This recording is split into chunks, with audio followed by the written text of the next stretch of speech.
Toughest exam है India का, UPSC, उसकी 2.5 लाख की फीस को हम 7,500 में कर दिए। और सेम बहुत बढ़िया, वेरी गुड। और इंडिया के सबसे बेस्ट टीचर के साथ जो भी हैं वो अपने सब्जेक्ट में उससे बेस्ट इंडिया में कोई नहीं। और इतना के बावजूद ऐसे हम लोग को लगता होगा 7,500 बहुत कम है। एक लड़की ने कहा कि सर शाम वाले बैच को ना मॉर्निंग में कर दीजिए। हम कहे बाबू तो इतना सबके इंडिविजुअल से तो बैच ट्रांसफर नहीं, क्या प्रॉब्लम है? उसने कहा ना शाम में हमको दूसरे के यहाँ बर्तन मांजने जाना होता है। तो हम लोग को लगता है कि जितना ये तकलीफ इससे कई गुना ज्यादा है। और कई बार तो ऐसा लगता है कि वो भी ना ले। एक लड़का बेचारा नदी से बालू निकालता था और वो बालू को भरता था, फिर नाव बालू को किनारे लेके बेचती थी और वो बालू भरता था, उससे मेरी फीस ले आया। हमारा हाथ कांप गया, हम कैसे फीस ले लेंगे यहाँ पर। बहुत बढ़िया। उसी दिन हमने ये प्रण लिया था कि भारत का कोई भी बच्चा उसके सफलता में पैसा उसकी बाधा नहीं बनेगी, चाहे उसको जितना भी पढ़ना रहे। आपका क्या बात। और अर्चना जी, मैं इनके बारे में एक बात, खान सर आपके बारे में मैं एक बात कहना चाहता हूँ। इनका जो स्टार्टअप है ये बूटस्ट्रैप्ड है। अच्छा, मैं साधारण भाषा में बता देता हूँ, ये सेल्फ फंडेड है। इन्होंने अभी तक किसी और से पैसा नहीं लिया है। ये इन्वेस्टर के पैसे से नहीं, इन्होंने खुद इसको बिल्ड किया है। और बल्कि इतना स्ट्रॉन्ग स्टार्टअप है ये कि मैं कहूंगा कि अगर इन्वेस्टर्स को इन्वेस्ट करना हो तो मैं एंडोर्स करता हूँ ऐसे स्टार्टअप्स को। यही सब चीजों को देखते हुए कई लोगों ने धमकी भी दिया था वहां पर। अच्छा। और उसके बाद बम चला दिए और 7-8 बम चला दिए और कुछ ब्लास्ट हुआ। एक बेचारा नया लड़का आया था एडमिशन लेने के लिए, उसकी स्कूटी उड़ा दिया। वो आया था, कहा कि सर हम तो पढ़ने आए थे, हमारा स्कूटी उड़ गया। हमारी ऑफिस उड़ा दिए सब। एक तो पास में आके गिरा और नहीं फटा वो।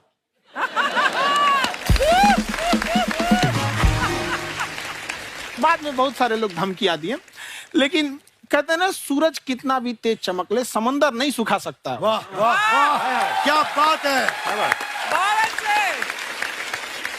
मैम एक्चुअली ये फीस कम करने का एक और रीजन है। 2.5 लाख 3 लाख की जो फीस में सब लोग पढ़ाई अफोर्ड नहीं कर पाते। इसलिए वो कुछ ही लोग अफोर्ड कर पाते हैं, तो उनका मेंटल लेवल तो बहुत ऊपर चला जाता है। लेकिन एक पूरे देश का मेंटल लेवल थोड़ा सा स्टेबल नहीं हो पाता। तो जब फीस कम रहेगी तो हर वो लड़का तैयारी करने के लिए आगे आएगा जिसका सपना है देश के लिए कुछ करने का। सीटें लिमिटेड हैं, उन्हें को मिलेगी, लेकिन जिन्हें नहीं मिलेगी उसे मिलेगा देश का एक जिम्मेदार नागरिक। तो इस देश को बदलना। क्या बात है।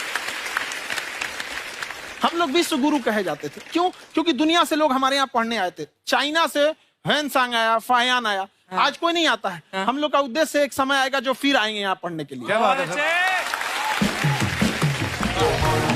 पर आप देखो अर्चना जी, सबसे ज्यादा आईपीएस आईएएस बिहार से निकलते हैं। आप देखो पढ़ाई लिखाई में पॉलिटिशियन बहुत बड़े बड़े निकले हैं। तो ऐसा नहीं है, हर जगह ऑप्शन भी नहीं है वहाँ पे, इंडस्ट्री नहीं है, खेती करेगा तो कोई खास वो नहीं रहे, ऑप्शन भी नहीं है। सही बात है।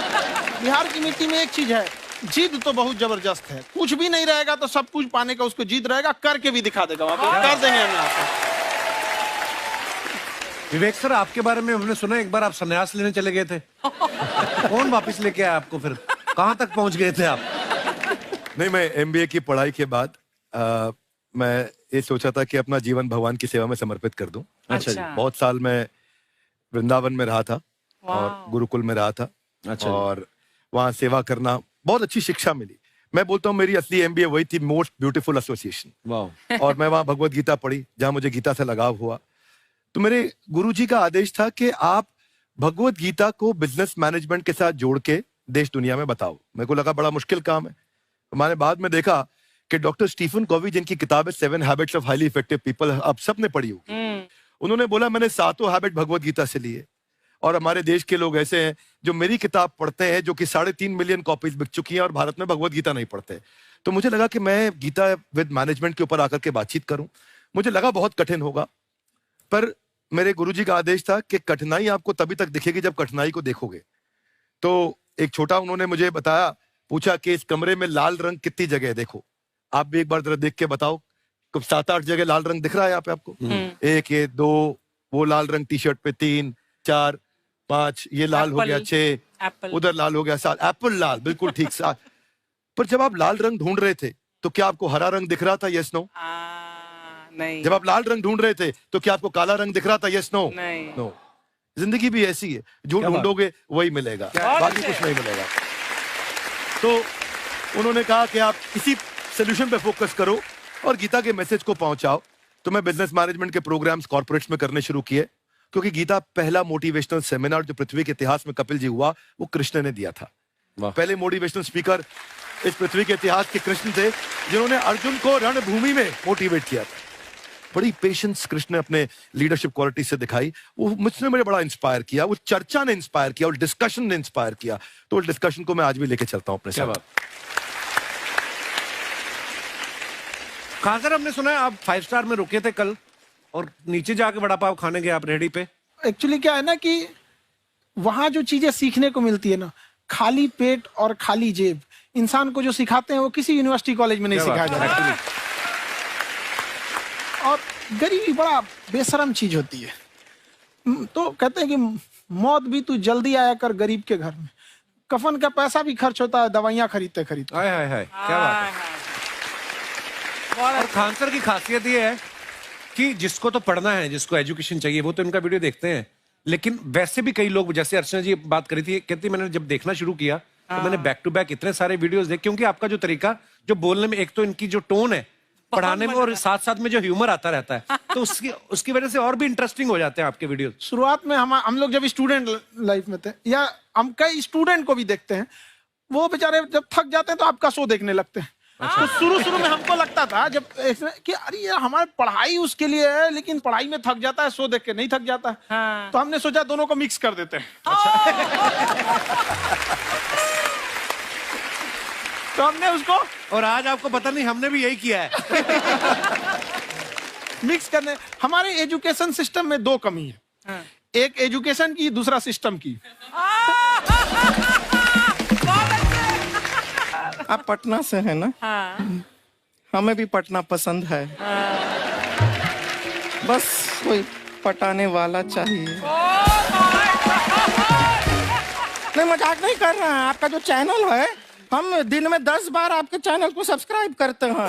दिन में 10? अरे हाँ, और बेल आइकन तो हम इतना जोर से दबाते हैं कि बाकी यूट्यूब वाले बाहर निकल के देखते हैं कि ये कौन है जिसने इनका चैनल इतना जोर से दबा दिया बेल आइकन। बुढ़िया, तो शर्म नहीं आती है? आते ही फ्लर्ट शुरू कर दिया ना तूने। तो जाते हुए करते हैं क्या? विवेक जी नमस्ते। आपसे एक काम था छोटा सा, कर देंगे आप? ये क्यों करेंगे? नहीं, गुरुजी हमेशा अपने वीडियो में कहते हैं कि विवेक से काम लो, विवेक से काम लो।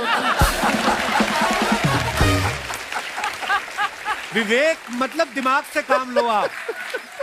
हाँ, तो विवेक जी अपने दिमाग से ही काम लेंगे। बहुत दिमाग है उनके पास। ये देखिए, जो आदमी, आपको मैं बताइए, जो आदमी बिना फिल्म किए कपिल शर्मा शो में आ गया, कितना दिमाग होगा उसके पास। लेकिन एक बात है जिसकी वजह से हम आप तीनों से नाराज हैं। क्यों? क्या बात? हर चीज में मोटिवेट मोटिवेट मोटिवेट क्या होता है? सच कह रहा है, जब भी ये शब्द सुनते हैं हमें लगता है कोई हमें चिढ़ा रहा है। मोटिवेट? बदल दीजिए ना, खाली मोटिवेट बोलना ही क्यों जरूरी है? कुछ और कीजिए। रोटी वेट, छोटी वेट, पतली वेट, कुछ भी बोलिए, मोटिवेट हटाइए। तो गुड़िया, तू भी एक्सरसाइज किया कर ना, देख डॉक्टर साहब ने कितना वजन कम किया है, तू भी कर ले। ठीक है, फिर मोटिवेट से ही चला लेंगे। लेकिन मोटिवेशन कोई बुरा बात नहीं है। हमारे दादाजी भी वैसे बहुत मोटिवेट करते थे। हाँ, एक बार तो तालाब में डूब रहे थे हमारे दादाजी। हमारे पास रस्सी भी था, ट्यूब भी था, फिर भी हम अपने दादाजी को बचा नहीं पाए। क्यों? क्योंकि हमने उनकी ओर तिनका फेंका ना, वही कहते थे डूबते को तिनका का सहारा काफी।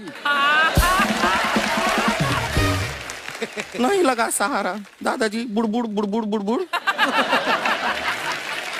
गुड़िया, तू क्या करने आई इधर? अरे हाँ, हम क्या करने आए हैं, एक पूछना था सर, खान सर, ये जो हमारा एक चाचा का लड़का है, उसको क्या है, थोड़ा पढ़ाई में प्रॉब्लम हो रहा है, तो 12वीं का पढ़ाई आप उसको अच्छी तरह करवा के 12वीं पास करवा देंगे आप? करवा देंगे, वेरी गुड, बात कर लेते हैं। हाँ, राम सरोवर, देखो हमारा बात हो गया है, ये 10वीं जो तुमसे नहीं दिया जा रहा है वो नहीं देना है।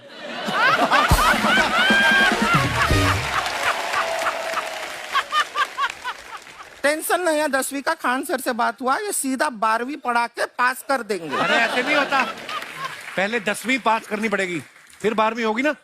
ऐसा कोई जरूरी नहीं है ये सीक्वेंस। हमारे मौसा जी थे, उनसे ना 10वीं हुई ना 12वीं हुई, अभी 3 दिन पहले सीधा उनकी 13वीं हुई। एक्चुअली क्या है, पढ़ाई लिखाई का हमको बहुत ज्यादा नॉलेज है नहीं, गांव में पढ़े हैं ना सर। स्कूल कहाँ होते थे अर्चना जी, गांव में स्कूल नहीं था, पेड़ के नीचे पढ़ते थे हम। यहाँ तक कि हमारे पास ब्लैक बोर्ड भी नहीं था, हमारे मोहल्ले की जो भैंसिया थी उसको खड़ा करके टीचर उसके ऊपर लिख के पढ़ाती थी। मजाक नहीं कर रहे हैं। और आप तो समझ रहे हैं, अभी ब्लैक बोर्ड की एक अटैच डस्टर था बैक बोर्ड का, समझ रहे हैं ऐसा, वो पीछे से आता था, लिखा हुआ मिटाता था और चला जाता था। ये तो कुछ भी नहीं है। एक बार क्या हुआ, हमारा स्कूल शुरू हुआ, शुरू होते ही 2 महीने के लिए छुट्टियां हो गई। क्यों? ब्लैक बोर्ड ने बछड़ा दिया था ना। तो वैसे आप लोग ना इतने ज्ञानी हैं, सब कुछ जानते हैं। आपसे एक टेक्निकल सवाल पूछे। एक बार ना 4 दोस्त थे, 4 दोस्त, साम दाम दंड भेद। वो डिसाइड करते हैं कि चलो एक गेम खेलते हैं, तो टीम्स बनाते हैं। तो साम दाम ने एक टीम बनाया। इस पे भेद को बहुत गुस्सा आया, पता है क्यों? क्यों? क्योंकि भेद को दंड मिलाना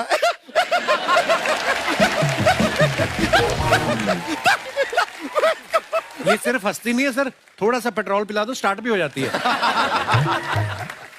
इतना है कि और भी बता दीजिए, जब हम बीमार होते हैं हम डॉक्टर के पास नहीं मैकेनिक के पास जाते हैं, और डिटेल दे दीजिए। ऐसा कुछ नहीं है सर, ये बोलते हैं खाली। लेकिन अभी एक रिक्वेस्ट था सर, हमारा एक भाई है, पुरुषोत्तम नाम है उसका, वो गांव से आया हुआ है। आप लोग थोड़ा उससे सब बातचीत करेंगे, थोड़ा उसको प्रोत्साहन देंगे। और शर्मा जी, आपसे भी एक रिक्वेस्ट था, आपसे हमने कभी कुछ मांगा नहीं है। पुरुषोत्तम आएगा ना, एक बार बस उससे कह दीजिएगा, पुरुषोत्तम तुम कितने हैंडसम हो। मैंने देखा ही नहीं अभी तक। तो देख के बस बोल दीजिएगा तुम ठीक है। कितने हैंडसम हो, ऐसा बोल दीजिएगा प्लीज। ठीक है। हम बुला लेते हैं पुरुषोत्तम।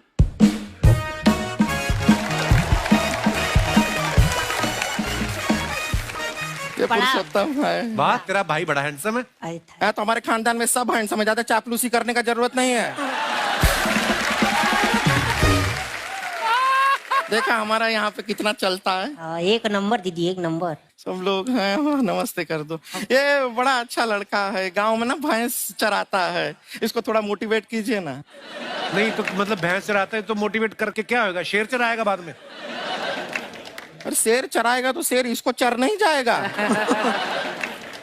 नहीं नहीं, ऐसे हम खाली कह रहे हैं, तुम्हारा चेहरा थोड़ा बकरी जैसा है ना, तो वैसे ये सब बड़े बड़े लोग हैं। इनको बताओ कहा क्या बनना चाहते हो जीवन में आगे?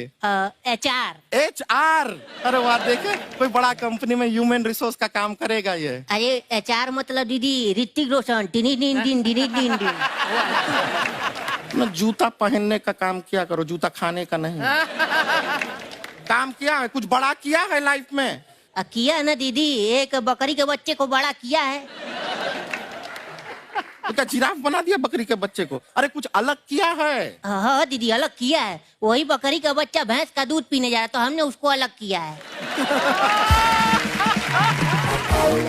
इससे नहीं होगा, मैं रहने दो, इधर आओ। ये देखो इतना बड़ा बड़ा लोग बैठा है, इनके सामने ऐसा बातें करोगे? इनसे मिलो, इनसे मिलो। विवेक जी तो कितना मार्केट के बारे में भी जानते हैं, मार्केट का कोई सवाल पूछो इनसे। सर परसों जो है मार्केट में हमारी साइकिल गायब हो गई, आपने देखा है क्या? हमारी साइकिल गायब हुई ना, हाँ। इसलिए दिमाग से पैदल हो तुम। पैदल समझते हो? हाँ। चल लोगे? 20 कदम चलोगे? हाँ। घूमो जरा, अभी 20 कदम चल के दिखाओ। निकलो।